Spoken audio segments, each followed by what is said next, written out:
for their kids' future. I looked at it, I said, this is going to be really expensive, and there's no guardrails. They're debating a parent's choice when it comes to their kids' education, but next month it'll be the voters' choice on who will represent them in that debate. Making the grades, Megan Boyd sits down with the candidates in the contentious Texas House District 55 race. Ringing doorbells. I'm Hillary Hicklin. Talking with the community. Hillary Hicklin will join me. Endorsements. I'm your conservative state representative, Hugh Shine. And campaign ads. The race for Texas House District 55 is on. Republican voters will find 4 names on the March 5th ballot. Incumbent Hugh Shine, Hillary Hicklin, Jorge Estrada, and Davis Ford, who did not respond to our requests for interview. The candidates we did talk to each hope to bring a different perspective to Austin. I've served the community the last 4 sessions. I'm a stay-at-home mom. I have 4 kids. I've always been really involved in the community. I came here legally, and having lived in a different country under a different government makes you look at stuff differently.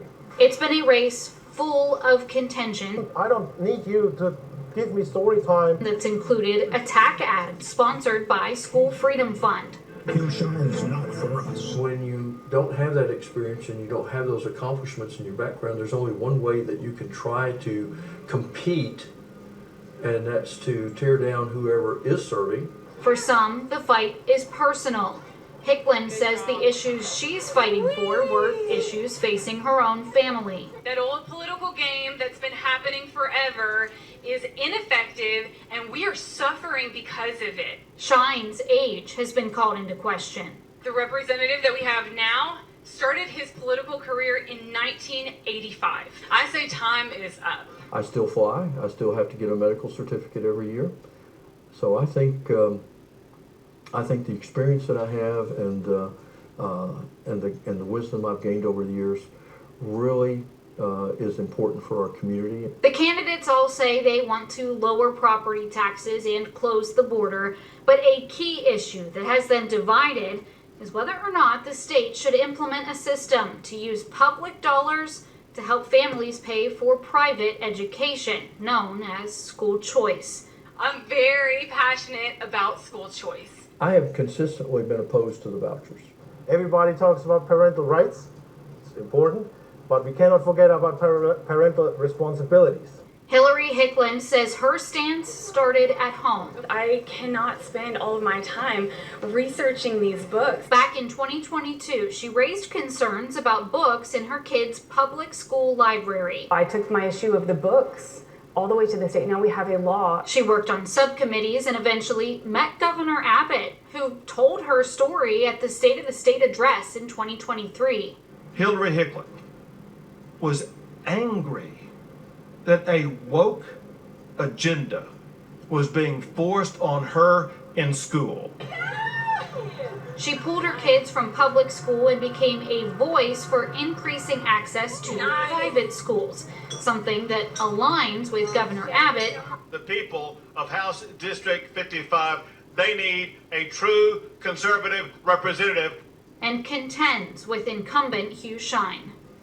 I've supported all the conservative issues throughout my tenure, with the exception of the vouchers. Representative Shine was one of 21 Republicans to vote to remove school choice from a bill in the latest special session. He's now one of 16 Republicans running for re-election that Abbott is openly targeting. They need Hillary Hicklin. The governor came to Temple in December to officially endorse Hicklin, just a few doors down from Shine's business office. When the governor asked me to vote, I told him I couldn't. When he asked me to white light, present not voting, I told him I couldn't do that because it's not a responsible thing to do. When he asked me to walk, Hicklin and the governor say Shine turned his back on public school teachers when he voted school choice out of House Bill 4, since the bill also included teacher pay raises. That is misrepresentation of the truth. You could call it something else if you wanted to get a little more colorful with your language. He and Estrada say the two should have never been tied together into one bill in the first place. The rest of the bill was great. We don't hold bills hostage like that. Hickland disagrees. I don't think that these issues are opposed at all.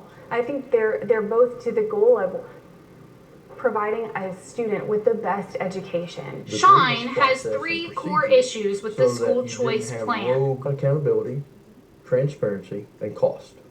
While Hickland says ultimate accountability is given to the parents in this system. So if a school isn't the right fit for a student, the parents won't choose that school.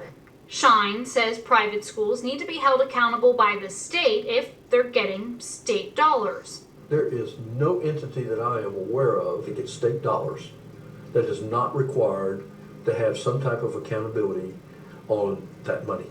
That money is a concern of his too. 1 year is $3.625 billion. We asked Hickland about where the money would come from. The bill that was recommended that made it the farthest came from the general fund. Shine wasn't as confident. I'm just trying to clarify that you don't believe that that would be sufficient, that there's enough money there long term for the vouchers. No, I don't. He says the surplus this legislative session isn't reliable enough to fund the program long term, while Estrada wants to see a clearer plan for how the money would be monitored. Child goes from here, then it goes over there. What happens to your money? Fears aside, Hickland and Abbott consistently tout voting numbers from 2022 when a school choice proposition was on the primary ballot. And our community wanted this at the rate of 88.7% among Republican primary voters. Shine says that's not the full story. Only 9.67% of the people who are registered to vote even voted on that proposition. They all argued that they support public schools. Strong proponent for public education. I'm not against public schools, and I'm certainly not against educators. And say they have the best approach to do what's best for District 55 kids. What choice will Bell County voters make?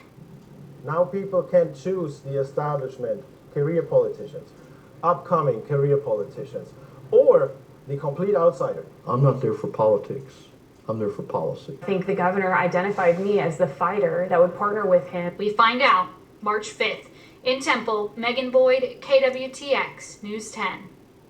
You can watch those full interviews on KWTX.